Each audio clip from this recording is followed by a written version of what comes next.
Welcome to my channel. दोस्तों, हम इस वीडियो में पढ़ रहे हैं प्रसिद्ध कहानीकार, उपन्यासकार प्रेमचंद जी का प्रसिद्ध उपन्यास निर्मला। और इस निर्मला के ये 7वां पार्ट है और इसे हम आगे कंटिन्यू करते हैं। दोस्तों, अभी तक हमने देखा कि इतने जद्दोजहद के बाद निर्मला की शादी फाइनली एक 35 साल के आदमी के साथ हो जाती है, जबकि अभी वो खुद ही 15-16 साल की होती है और उस आदमी के 3 बच्चे होते हैं। पर फिर भी वो अपना पूरा प्यार उन बच्चों को देने की कोशिश करती है। पर उसकी जो ननद है, विधवा ननद जो वहाँ रहती है, वो उसकी हर एक कोशिश को नाकाम करने में लगी हुई है। तो देखते हैं दोस्तों आगे क्या होता है। चलिए हम पढ़ते हैं ऋचा की ज़ुबानी निर्मला की कहानी। हाँ तो दोस्तों, उस दिन अपने पिता से पिटने के बाद वो बच्चा इतना ज़्यादा सहम जाता है और निर्मला को अपनी बाहों में भर लेता है। निर्मला का मन भी मातृ प्रेम से पिघल जाता है और उस दिन पिघल जाता है और वो उसे अपने बाहों में लेकर वहीं चुपचाप बैठी रह जाती है। पर अब वो उसे अपने आगे ज़िंदगी का मार्ग दिखाई देने लग जाता है। उस दिन अपने प्रगाढ़ प्रेम का सबल प्रमाण देने के बाद जो मुंशी तोताराम जी हैं, उनको ये आशा होती है कि अब निर्मला के जो मर्म स्थल पर यानी उसके हृदय पर अब उनका सिक्का जम जाएगा। लेकिन उनकी ये आशा लेश मात्र भी पूरी नहीं होती। क्यों? क्योंकि वह कभी कभी उनसे हंसकर बोला भी करती थी, लेकिन उस दिन के बाद से, जब से उसने बच्चों को मारा, बच्चों के ही लालन पालन में वो व्यस्त रहने लगी। जब घर आते बच्चों को उसके पास बैठे पाते, कभी देखते तो उन्हें खिला रही है, कभी कपड़े पहना रही है, कभी कोई खेल खिला रही है, कभी कोई कहानी कह रही है। निर्मला का त्रसित हृदय प्रणय की ओर से निराश होकर अब समझने लगा कि अब उसका जीवन उन बच्चों के साथ है। बच्चों के साथ हंसने बोलने में उसकी मात्र कल्पना तृप्त होती थी। पति के साथ हंसने बोलने में उसे जो संकोच, जो अरुचि और जो अनिच्छा होती थी, वो सब यहाँ से अब वो उठकर सब खत्म होने लगी थी। अब वो सब बच्चों के प्रेम में सब चीज़ें उसको दिखने लगी थी। यहाँ तक कि जब वो उठकर वहाँ से भाग जाना चाहती थी, अब उसके बदले में क्या होने लगा, वो बच्चों के सच्चे सरल स्नेह से चित्त प्रसन्न, उसका मन प्रसन्न हो जाता था। पहले मनसाराम उसके पास आते हुए झिझकता था, लेकिन अब वो भी कभी कभी आकर बैठता। वो निर्मला का हम उम्र था, 15-16 साल का वो भी था, निर्मला भी थी, लेकिन मानसिक विकास में 5 साल छोटा था। हॉकी और फुटबॉल ही उसका संसार, उसी कल्पनाओं का मुक्त क्षेत्र और उसी कल्पनाओं का हरा भरा बाग था। ये गहरे बदन का छरहरा, सुंदर, हंसमुख, लज्जाशील बालक था, जिसका घर से केवल भोजन का ही रिश्ता था। बाकी सारे दिन वो न जाने कहाँ घुमा करता था। निर्मला उसके मुख से खेल की बातें सुनकर थोड़ी देर के लिए अपनी चिंताओं को भूल जाती और चाहती थी कि एक बार फिर वही दिन आ जाते जब वो गुड़िया खेलती थी, ब्याह रचाती थी। और अभी बहुत ही थोड़े दिन गुजरे थे। मुंशी तोताराम अन्य एकांत सेवी मनुष्यों की बात ही विषय जीव थे। कुछ दिनों तो वो निर्मला को सैर तमाशे दिखाते रहे, लेकिन जब देखा कि इसका कुछ फल नहीं होता है तो वो भी एकांत सेवन करने लगे, यानी एकांत में रहने लग गए। दिन भर के कठिन मानसिक परिश्रम के बाद उनका मन जो आमोद प्रमोद के लिए होता, लेकिन जब वो विनोद वाटिका मतलब अपने कमरे में प्रवेश करते तो उनको फूलों को मुरझाया, पौधों को सूखा और क्यारियों से धूल उड़ती देखते तो उनका जी चाहता क्यों ना इस वाटिका को जान दूँ। मतलब जब वो देखते कि निर्मला उनसे विरक्त है, उनमें कोई उसका मन ही नहीं है, उनके साथ प्रेम से वो बैठना नहीं चाहती, उनसे बात नहीं करना चाहती, तो उनका मन उचट जाता। एक दिन वो इसी चिंता में बैठे हुए थे कि उनके सहपाठी मित्र नयन सुखराम आकर बैठ गए और दुआ सलाम के बाद मुस्कुराकर बोले, आजकल तो खूब गहरी छंती होगी, नई बीवी का आलिंगन करके जवानी का मज़ा आता होगा। बड़े भाग्यवान हो भाई, रूठी हुई जवानी को बनाने का इससे अच्छा उपाय और नहीं कि नया विवाह हो जाए। यहाँ तो ज़िंदगी बवाल हो रखी है। पत्नी जी इस बुरी तरह लिपटी हैं कि किसी तरह पिंड ही नहीं छोड़ती। मैं तो दूसरी शादी की फिराक में हूँ, कहीं छौक हो तो ठीक ठाक कर दो। इनाम में एक दिन तुम्हें अपने हाथ से बना हुआ पान खिला देंगे। तोताराम जी ने गंभीर भाव से कहा, कहीं ऐसी हिम्मत न कर बैठना, नहीं तो पछताओगे। हम तुम अब उस काम के नहीं रहे। सच कहता हूँ, मैं तो शादी करके पछता रहा हूँ। बुरी बला गले पड़ी है। सोचा था 2-4 साल और ज़िंदगी के मज़े उठा लूँगा, पर उल्टी आते गले पड़ी। नैन सुखराम बोले, तुम क्या बातें करते हो? लौंडियों को पंजे में लाना क्या मुश्किल बात है? जरा सैर तमाशा दिखा दो, उनके रूप रंग की तारीफ कर दो, बस रंग जम गया। तोताराम बोले, ये सब करके धार गया। नैन सुखराम बोले, अच्छा, कुछ इत्र, तेल, फूल, पत्ते, चाट वाट का ही मजा चखाया? तोताराम जी बोले, अजी सब कुछ कर चुका, दंपत्ति शास्त्र के सारे मंत्रों का इम्तिहान ले चुका, अब कोरी बकवास है। नैन सुखराम जी बोले, अच्छा, तो अब मेरी एक सलाह मानो, ज़रा अपनी सूरत बनवा लो। आजकल यहाँ एक बिजली के डॉक्टर आए हुए हैं जो बुढ़ापे के सारे निशान मिटा देते हैं। क्या मजाल के चेहरे पर एक झुर्री या सिर का बाल पका रह जाए, ना जाने क्या जादू कर देते हैं कि आदमी का चूल्हा ही बदल जाता है। तोताराम बोले, फीस क्या लेते हैं? नैन सुखराम जी बोले, फीस तो सुना है शायद 500 रुपये। तोताराम जी, अजी कोई पाखंडी होगा, बेवकूफ़ों को लूट रहा होगा, कोई रोगन लगाकर 2-4 दिन में जरा चेहरा चिकना कर देता होगा। इश्तहारी डॉक्टरों पर तो विश्वास ही नहीं है। 10-5 की बात होती तो कहता ज़रा दिल लगी ही सही, 500 रुपये बड़ी रकम है। नैन सुखराम कहते हैं, तुम्हारे लिए 500 रुपये कौन सी बड़ी बात है? 1 महीने की आमदनी है मेरे पास तो भाई। 500 होते तो सबसे पहला काम यही करता। जवानी के 1 घंटे की कीमत 500 रुपये से कहीं ज़्यादा है।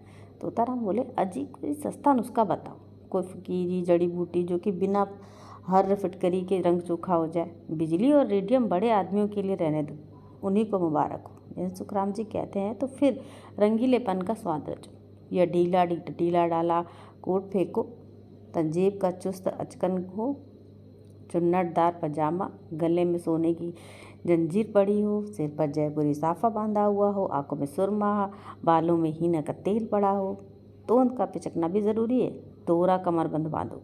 ज़रा तकलीफ़ तो होगी पर अचकन सज उठेगी। हिजाब मैं ला दूँगा। 150 गज़लें याद कर लो और मौके मौके से शेर पढ़ो। बातों में रस भरा हो, ऐसा मालूम हो जैसे दीन दुनिया में कोई फिक्र ही नहीं है, बस जो कुछ है प्रियतमा ही है। जवान मर्दी और साहस से काम करने का मौका ढूंढते रहो। अब ये सारी बातें उनके दोस्त उनको बताकर जाते हैं। तोताराम ने उस वक्त तो ये सारी बातें हंसी में उड़ा दी, जैसा कि एक व्यवहार कुशल मनुष्य को करना चाहिए था। लेकिन इसमें कुछ बातें उनके मन में बैठ गई। उनका असर पड़ने में कोई संदेह ना था। धीरे धीरे रंग बदलने लगे, जिसमें लोग खटक ना जाए।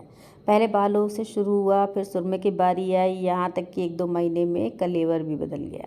गज़लें याद करने का प्रस्ताव तो बचकाना था, लेकिन वीरता की डींग मारने में कोई नुकसान ना था। उस रोज़ से वह रोज़ अपनी जवान मर्दी का कोई ना कोई प्रसंग अवश्य छेड़ देते। निर्मला को संदेह होने लगा कि कहीं उन्हें उन्माद का रोग तो नहीं हो रहा है। जो आदमी मूंग की दाल और मोटे आटे के 2 फुलके खाकर ही भी नमक सुलेमानी का मोहताज हो, उसके छैलपन पर उन्माद का संदेह हो तो आश्चर्य ही क्या। निर्मला पर इस पागलपन का और क्या रंग जमता। हाँ, उसे उन पर दया आने लगी। क्रोध और घृणा का भाव जाता रहा। क्रोध और घृणा उन पर होती है जो उसके होश में हो। पागल आदमी तो दया के ही पात्र है। वो बात बात उनकी चुटकियाँ लेती, उनका मजाक उड़ाती, जैसे लोग पागलों के साथ किया करते हैं। हाँ, इसका ध्यान रखती कि वह समझ ना जाए।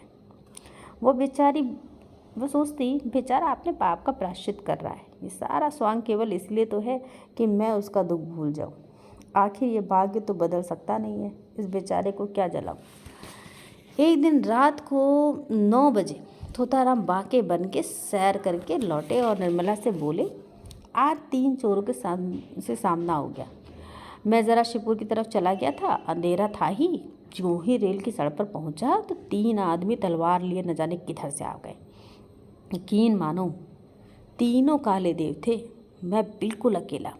पास में सिर्फ एक छड़ी थी। उधर तीनों तलवार बांधे हुए होश उड़ गए। समझ गया कि जिंदगी का यही एक साथ था। मगर मैंने भी सोचा, मरता ही हूँ तो वीरों की मौत क्यों ना मरूं।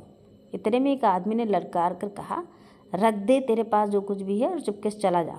मैं छड़ी संभाल कर खड़ा हो गया और बोला, मेरे पास तो सिर्फ ये छड़ी है और इसकी कीमत एक आदमी का सर है।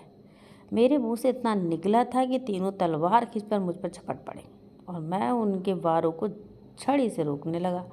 तीनों झल्ला कर वार करते थे और खटाके की आवाज़ होती थी और मैं बिजली की तरह झपट कर उनके वारों को काट देता था। कोई 10 मिनट तक तीनों ने खूब तलवार के जोर दिखाए, पर मुझ पर खरोच तक न आई। मजबूरी यही थी कि मेरे हाथ में तलवार न थी। यदि कहीं तलवार होती तो एक को जीता ना छोड़ता। खैर, कहाँ तक बयान करूं, उस वक्त मेरे हाथों की सफाई देखने काबिल थी।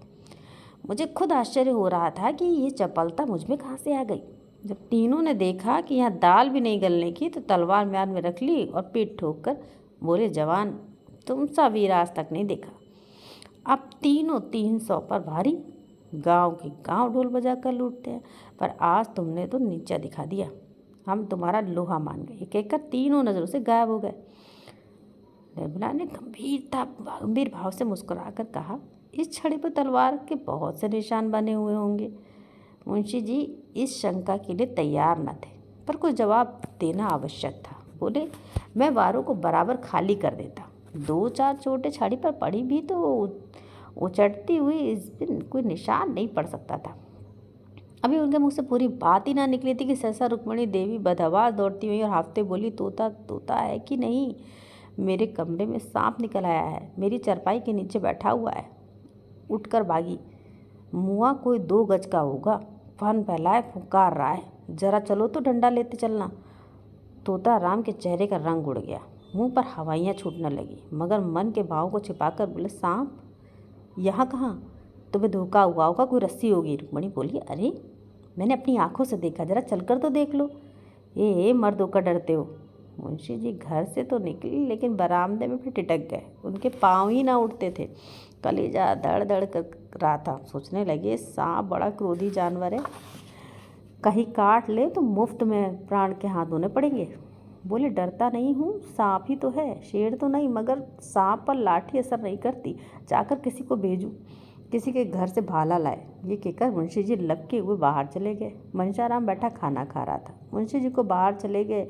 इधर वो खाना छोड़कर अपना हॉकी का डंडा हाथ में ले कमरे में ही घुसा ही तो पड़ा और तुरंत चारपाई खींच ली। सांप मस्त था, भागने के बदले फन निकाल कर खड़ा हो गया।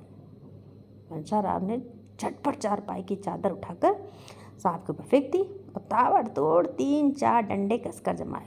सांप चादर के अंदर तड़प कर मर गया।